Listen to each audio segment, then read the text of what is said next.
के तिम्रो दिन पनि सब कुरा गाह्रो छ, म गर्न सक्दैन है।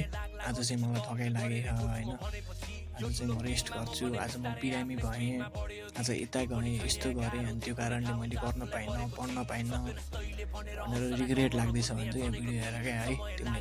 नत्र तिमीले स्क्रोल गर्दा पनि हुन्छ है, तिमी यो क्याटेगोरिजमा पर्दैन भने चाहिँ तिमी भिडियो स्क्रोल गरे हुन्छ। ल सुन है त, लाइफ तिम्रो हो त, तिमीले अल्छी गऱ्यो भने त तिमीले पछि दुःख पाउने हो नि त होइन।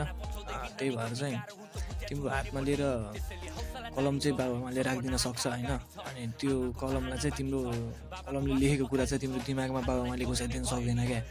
त्यही भएर गर्ने भनेको आफ्नो लागि, अहिले कसको लागि गरिरहेको त, आफ्नो लागि गरिरहेको त तिमीले, बाबुआमाको लागि गरिदिएको हो।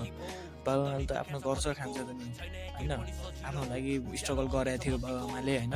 अनि त्यसपछि अहिले हामीलाई गरिरह, हामीले पनि आफ्नो लाइफको बारे सोच्नुपर्ने हुन्छ, आफ्नो फ्यामिलीको बारे सोच्नुपर्ने हुन्छ। त्यही भएर चाहिँ एकचोटि राम्रोसँग सोच।